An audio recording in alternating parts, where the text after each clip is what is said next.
YouTube is full of videos about good knives. It's full of videos about bad knives. It's high time that someone makes a video about weird knives. This is 3 Weird Knives, and I'm your host, JJJinks! Let's get weird.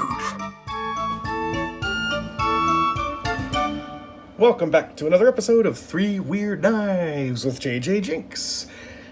Here's a knife that is pretty normal looking by all accounts, but it's got a story to it.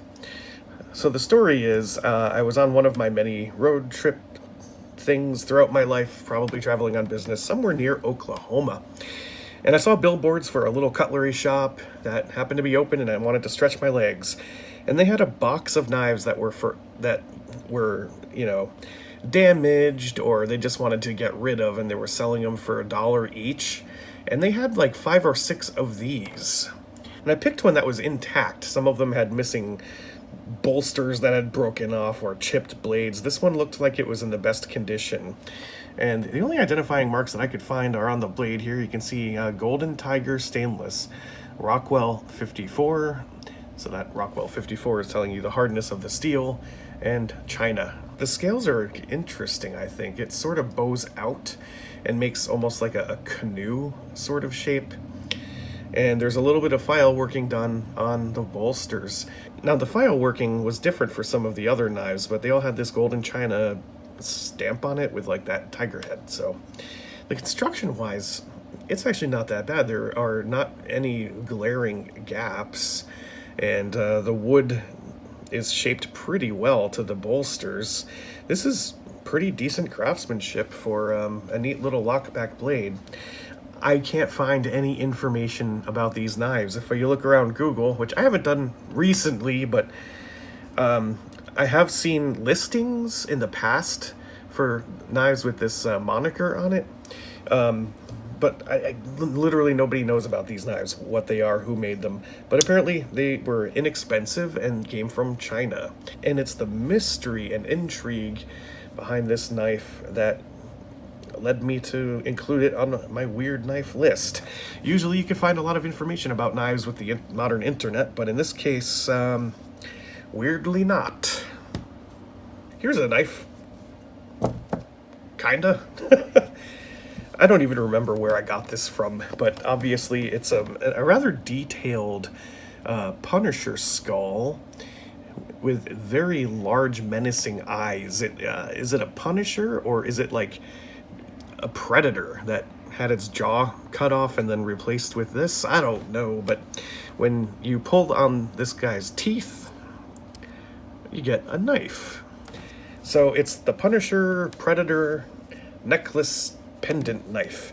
Now the blade itself is very dull. They didn't even sharpen it. It's a novelty knife, obviously made for opening envelopes. And I must have gotten this from Bud K, because on the rusty lettering, I think I can see a BK in there. BK 449, maybe China. Well, I think we all know that's where it was made, but yeah. So I guess I got this from Bud K at some point. And then in the jaw of the skull, there's actually a couple of, rubbery pieces, because when you put the blade in, it slides with a lot of resistance, which keeps it in place.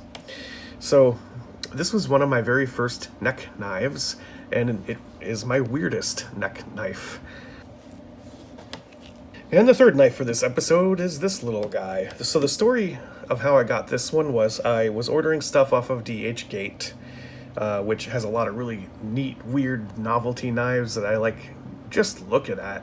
And I decided to type in survival knife and sort by price, lowest to highest. I got this for 10 cents. So what we're looking at is a slip joint knife with a very, very thin and very light steel blade. Of course, I have no idea what kind of steel this is. Oh, look at that edge. It's got some problems. I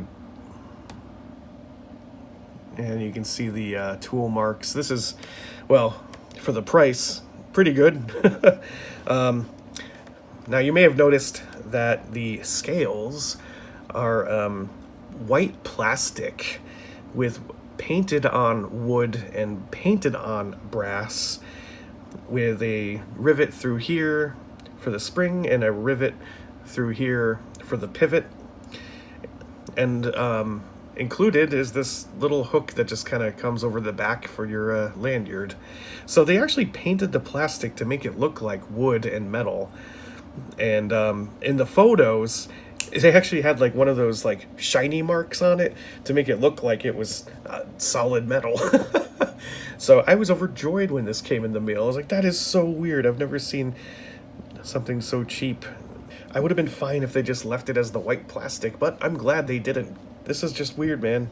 Now, I haven't carried and used this knife, but I gotta say, for a slip joint, it's got a pretty good pull and a pretty good snap. Of course, that could be the blade actually colliding with the insides.